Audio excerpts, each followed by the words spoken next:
Bog svima. Kako nam dolazi ovo lijepo toplo vrijeme, tak smo odlučili vam pričati malo o vrećama za spavanje.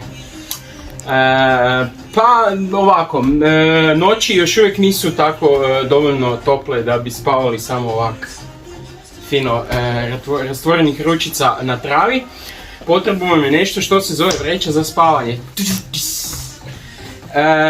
Iz naše ponude smo izdvojili par modela, kao najpoznatiji Heliconov Swagman u dvije varijante, u Basicu i u ovom malo naprednijem Pro varijanti, ali to smo već pričali pa nećemo puno trošiti vremena.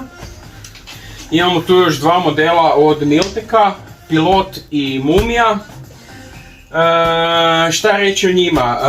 Ono glavno i osnovno, Pilot do 0 stupnjeva, Mumija do -10. Oboje imaju kapuljaču, dvostruki zip, ovratnik onaj dupli, fino u tom stilu kao što ime kaže Mumije, obučite se unutra fino zbuksani ste. I osnovna razlika još je što i ova Mumija dolazi u ovoj transportnoj torbi. Vreće su udobne, kvalitetne i dugo će vas služiti. Za sve ostale informacije dođite u našu prekrasnu preuređenu trgovinu na adresi Remetinački gaj 27a u Zagrebu.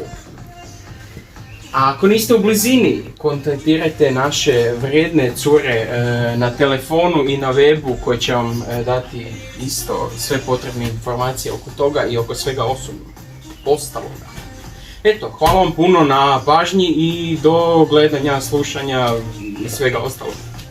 Ćao!